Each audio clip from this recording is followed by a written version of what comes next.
अस्सलाम वालेकुम व्यूअर्स, मैं हूं शाकिर सोलंकी। व्यूअर्स, पीटीआई के 32 अरकान कौमी असम्बली को बहाल कर दिया गया है, लेकिन इनकी बहाली के बाद नया सवाल ये पैदा हो गया है कि क्या इनको आने दिया जाएगा कौमी असम्बली में या नहीं। ये इस हवाले से एक नया पिंडोरा बॉक्स खुल गया है, क्योंकि पीटीआई तो कौमी असम्बली में आना चाह रही है। पीटीआई अपोजिशन लीडर का ओहदा लेना चाह रही है ताकि निगरान सेटअप के लिए मरकज में फिर हुकूमत को तंग किया जाए, हुकूमती जमातों के साथ डील की जा सके, बारगेन किया जा सके और इनकी मर्जी का अपोजिशन लीडर निगरान सेटअप जो है इनकी मर्जी के साथ आए। ये पीटीआई का प्लान है, लेकिन हुकूमती जमातें अपना अलग प्लान बना रही है और कौमी असम्बली सेक्रेटेरिएट का प्लान अलग बन रहा है कि इनको आने दिया जाए या ना आने दिया जाए। टेक्निकल इस पे टेक्निकली इसको देखा जा रहा है कि भाई लाहौर हाई कोर्ट ने तो इनको बहाली का हुक्म दे दिया कि इनको जो डीनोटिफाई किया था इलेक्शन कमीशन ने, वो इलेक्शन कमीशन का मुअत्तल कर दिया गया नोटिफिकेशन, और इलेक्शन कमीशन को हुक्म दिया कि इनको बहाल कर दिया जाए, नोटिफिकेशन वापस लिया जाए जो जारी किया गया था। क्योंकि पीटीआई ज़ाहिर है अदालत में गई थी, इस्तीफे मंजूर भी खुद करवाए थे और उसके बाद पछताए भी, उसके बाद अदालतों से भी रुजू किया। अब सूरत हाल ये है कि तकरीबन 31 अरकान के इनके इस्तीफे मंजूर हुए थे। राउंड अबाउट इतने ही थे, कुछ एक दो आगे पीछे हो सकता है, लेकिन गालबन 131 थे। उनमें से 11 अरकान के इस्तीफे मंजूर किए थे स्पीकर कौमी असम्बली ने गुज़श्ता साल जुलाई में, और उन पर इलेक्शन हो गया, जिनमें से कुछ हल्कों पे इमरान खान ने अकेले इलेक्शन लड़ा। मुख्तलिफ हल्के थे, एक हल्का उनमें से इमरान खान रखना चाह रहे हैं कुर्रम का, जो ज़राए के हवाले से खबरें आ रही है, बाकी हल्के खाली। और उसके बाद फिर 34-35 अरकान के यकमुश्त जनवरी में, पिछले महीने जनवरी में स्पीकर कौमी असम्बली राजा परवेज अशरफ ने इस्तीफे मंजूर कर दिए, जिनको इलेक्शन कमीशन ने डीनोटिफाई कर दिया और उन पर ज़िमनी इंतखाबात का शेड्यूल भी जारी कर दिया इलेक्शन कमीशन ने। लेकिन पीटीआई अदालत में चली गई और इस दौरान फिर स्पीकर कौमी असम्बली ने फरवरी में इनके 43 मजीद अरकान के इस्तीफे मंजूर किए, फिर आखिर में भी इनके 43 अरकान के इस्तीफे मंजूर कर दिए। तो टोटल राउंड अबाउट इनके बनते हैं 131 के लगभग, और बाकी इनके कुछ अरकान थे 27 तकरीबन रह जाते हैं। उनमें से ज्यादा जो है, अक्सर जो है 22-23 अरकान जो हैं वो मुनारिफ हो चुके हैं। राजा रियाज की क़यादत में वो बैठे हुए हैं कौमी असम्बली में, रोल प्ले कर रहे हैं। राजा रियाज अपोजिशन लीडर बने हुए हैं और नूर आलम खान भी मुनारिफ अरकान में शामिल हैं, जो पब्लिक अकाउंट्स कमेटी के चेयरमैन बने हुए हैं। तो जब पीटीआई पार्लियामेंट में वापस आएगी, फर्ज करें अगर आ जाती है, तो नूर आलम खान से चेयरमैन पीएसी का ओहदा भी छिन जाएगा। इम्कानात इस बात के हैं, छिन सकता है। और अपोजिशन लीडर का ओहदा जो है राजा रियाज के पास, वो भी उनसे वापस लिया जा सकता है। तो ये इनके मुनहरफ अरकान का नुकसान है, जिन्होंने हुकूमत का साथ दिया, जिन्होंने इमरान खान का साथ छोड़ा और हुकूमत को फैसिलिटेट किया, तो उनका नुकसान है। लेकिन हुकूमती जमातों का बहुत बड़ा नुकसान शायद इसमें तो ना हो, क्योंकि अपोजिशन लीडर के पास क्या होता है, ज्यादा से ज्यादा पीटीआई अपोजिशन लीडर, पीटीआई के कुछ अरकान वापस आते हैं, फर्ज करें सारे तो नहीं आ रहे, कुछ हल्के खाली हैं अभी भी, इमरान खान वाले हल्के, और 3 हल्के इस्लामाबाद के भी हैं, NA 52, 53 और 54। उनके लिए इलेक्शन कमीशन ने कहा है कि उन पर इलेक्शन जो है 16 मार्च को शेड्यूल के मुताबिक ही होंगे, क्योंकि लाहौर हाई कोर्ट का जो फैसला है वो इस्लामाबाद के इन 3 हल्कों पर लागू नहीं होता। ये इलेक्शन कमीशन ने अपने नोटिफिकेशन में कहा है। और तो ये 3 हल्के हैं या इमरान खान के खाली किए हुए हल्के हैं, बाकी जो तमाम हल्के हैं और कुछ मुनहरफ अरकान हैं पीटीआई के, इनका साथ नहीं देंगे। तो बाकी जो हल्के हैं तो उन पर भी इलेक्शन फिलहाल वक्ती तौर पर तो रोक दिया गया है, लेकिन पीटीआई हुकूमत में नहीं आ सकती मरकज में, चाहे ये जो अभी सूरत हाल बनी हुई है, इस वक्त बन चुकी है, बल्कि इसके बावजूद पीटीआई आ भी जाए कौमी असेंबली में तो वजारत उज़्मा का ओहदा नहीं ले सकती, क्योंकि इत्तेहादियों के बगैर पीटीआई के पास तादाद पूरी नहीं है। पीटीआई अकेले तादाद पीटीआई के पास नहीं है वजारत उज़्मा का, हुकूमत का। हाँ, काफ लीग, एमक्यूएम, बीएपी, ये सारी जो इत्तेहादी जमातें पहले थीं, वो अगर पीटीआई का साथ दें और पीटीआई के सारे अरकान वापस आ जाएं जिस तरह पहले सूरत हाल बनी हुई थी, फिर तो पीटीआई का कोई चांस हो सकता है। लेकिन फिलहाल पीटीआई वजारत उज़्मा का ख्वाब नहीं देख रही और न देख सकती है। अपोजिशन लीडर इनको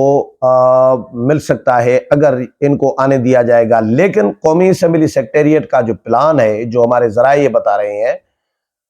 कि इनको नहीं आने दिया जाएगा। कौमी असेंबली में परसों इजलास है, पीर की शाम को 5 बजे इजलास है, लेकिन जो हमारे जराए हैं वो ये बता रहे हैं कि कौमी असेंबली में इनको नहीं आने दिया जाएगा। जो पीटीआई के अरकान 32 बहाल हुए हैं, इनको नहीं आने दिया जाएगा। हो सकता है इनको रेड जोन में भी दाखिल न होने दिया जाए, क्योंकि जब असेंबली में नहीं आने दिया जाएगा तो रेड जोन में भी दाखिल नहीं हो सकते, और हो सकता है रोक दें इनको, बाहरी रेड जोन से बाहर ही रोक दें एंट्री पॉइंट्स पर, और वहां पर हो सकता है तमाशा लगे, क्योंकि पीटीआई के अरकान कौमी असेंबली जो बहाल हुए हैं ये तो आएंगे ही, कोशिश करेंगे ही, लेकिन हो सकता है कारकुनों को भी निकालें, कारकुनों को भी कुछ ले आएं, लेकिन वहां पे दंगल लग सकता है। असेंबली में कवी इम्कानात इस बात के हैं कि इनको नहीं आने दिया जाएगा पीटीआई के बहाल होने वाले अरकान को, क्योंकि टेक्निकली ये समझा जा रहा है कि भाई लाहौर हाई कोर्ट का हुक्म है ना, वो तो है इलेक्शन कमीशन को हुक्म है, इलेक्शन कमीशन को हिदायत है। इलेक्शन कमीशन ने लाहौर हाई कोर्ट के हुक्म पर इनको डिनोटिफाई करने का जो नोटिफिकेशन था वो मुअत्तल किया है, लेकिन स्पीकर ने जो इस्तीफे मंजूर किए, स्पीकर के इस्तीफों की मंजूरी को चैलेंज किया जा सकता है या नहीं। पार्लिमान के प्रोसीडिंग का मामला, पहले तो ये तय होता था कि पार्लिमान की प्रोसीडिंग अदालतों में नहीं चैलेंज की जा सकती, और स्पेशली स्पीकर की जो रूलिंग है या स्पीकर का जो डिसीजन है, स्पीकर पार्लियामेंट के कस्टोडियन होते हैं,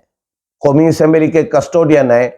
और उनकी रूलिंग को, उनके फैसले को, उनके नोटिफिकेशन को अदालत में चैलेंज किया जा सकता है या नहीं, ये एक लंबी तवील बहस चलती आ रही है। हालांकि अदालतों ने मुदाखलत की है, अभी जो सुओ मोटो नोटिस लिया गया था जब इमरान खान ने असेंबली तोड़ी, कौमी असेंबली, और कासिम सूरी ने वोटिंग नहीं कराई, रूलिंग दे दी, और ये सारा कुछ इलेक्शन, ये सुप्रीम कोर्ट ने खुद सुओ मोटो लिया था। कोई हुकूमती जमात, जो मौजूदा हुकूमत की जमातें हैं, जेयूआई, नून लीग, पीपल्स पार्टी, या कोई भी जमात अदालत में नहीं गई थी, अदालत में चैलेंज नहीं किया था, न पीटीआई ने चैलेंज किया था,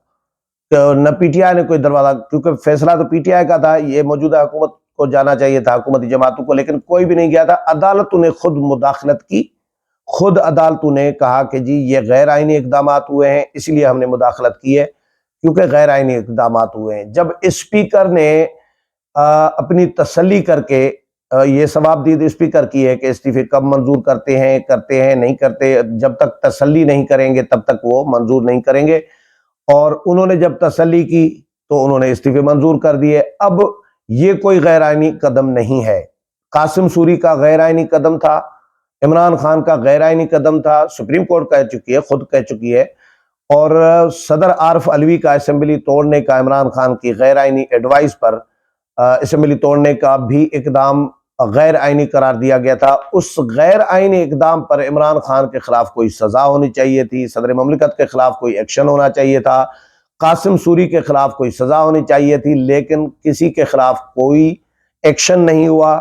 तो इनको ये हजम हो गया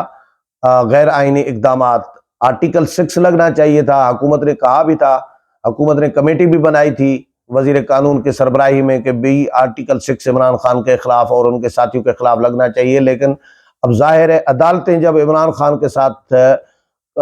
बिल्कुल खुलकर सामने आकर खड़ी हैं और ऐसे ऐसे इकदाम किए जा रहे हैं अदालतों में, अदालतों की जानिब से, मुअज़्ज़ज़ जजेस की जानिब से, जो इमरान खान को फेवर कर रहे हैं, डायरेक्ट भी इनडायरेक्टली भी। आइन की तशरीह भी ऐसी की जा रही है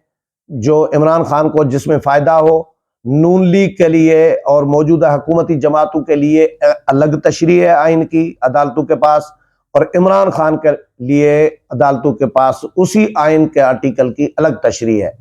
आर्टिकल 63, 62